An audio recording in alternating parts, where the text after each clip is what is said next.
नेताजी तो बहुत बड़े नेता हैं। ये रघुराज सिंह साख मुलायम सिंह का एक शिष्य भी है। मुलायम सिंह बड़े नेता थे, मुलायम सिंह का कोई मुकाबला नहीं।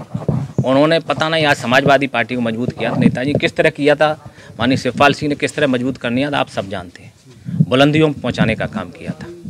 अब जो बताइए, जो पुत्र अपने पिता का अपमान कर सकता है, वो तो राष्ट्रीय अध्यक्ष थे।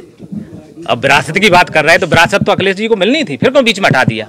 का विश्वास नहीं था भाई? उन्हें विरासत तो उनको मिलनी थी, फिर क्यों बीच में राष्ट्रीय अध्यक्ष पता है? उसके बाद आपने देखा नेताजी हटाने के बाद नेताजी ठीक नहीं रहे, मन विचलित हुआ। जो इतना बड़ा नेता, जिसने इतना से बड़ा साम्राज्य स्थापित करने का, गरीब दबे कुचलों को बढ़ाने का काम किया था, उन्हें खत्म करने का। तो बड़ों कभी बुजुर्गों का जो अपमान करता वो कभी नहीं बढ़ सकता, मैं तो इतना जानता हूँ। आप इसे विरासत की सीट अपने लिए मान रहे हैं या विरोधी के पास? मैंने काम में तो शिष्य हूँ। चौधरी चरण सिंह, माननीय मुलायम सिंह यादव जी चौधरी चरण सिंह के एक शिष्य थे। अजीत सिंह उनके बेटे थे। विरासत उनको नहीं मिली, माननीय मुलायम सिंह को मिली थी। मिली कि नहीं मिली थी? सामने उदाहरण है। जो जनता के बीच में रहेगा, जनता उसको अपना विरासत देने का काम करेगी। हम तो जनता, इटावा के इतिहास आप जानते थे। इटावा की जनता को मैं प्रणाम करता हूँ। हमें दो बार लोकसभा में पहुँचने का काम किया, 84,000, 2 लाख। दोबारा इटावा को एक इतिहास रहा कि इतिहास रिपीट ही नहीं हुआ कभी था? बताओ, कल में कोई रिपीट नहीं हुआ। आपने देखा इटावा में कभी रिपीट ही नहीं देखा। आप ही लोग पूछते थे, अगर सांसद जी इटावा का इतिहास रहा, कोई रिपीट नहीं हुआ।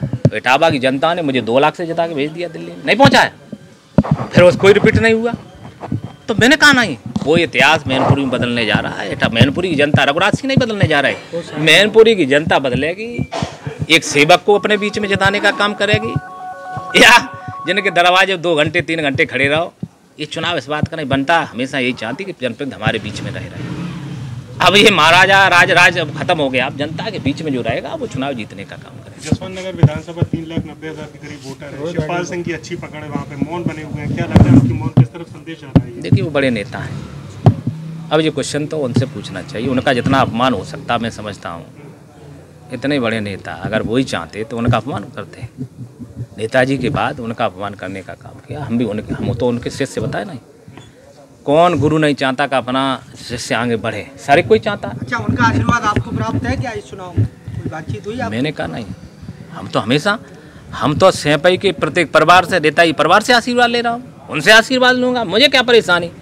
हर बुजुर्ग से मेरा नहीं, मैं मिलूँगा, उनके पैर छूँगा। भैया जो नेताजी परिवार के हैं उनसे आशीर्वाद लूँगा। अखिलेश में उम्र में छोटे हैं भाई। ये लड़ाई बात का नहीं है, ये लड़ाई विरासत मिलती है हमारी संपत्ति, पैतृक संपत्ति में नहीं मिलती है।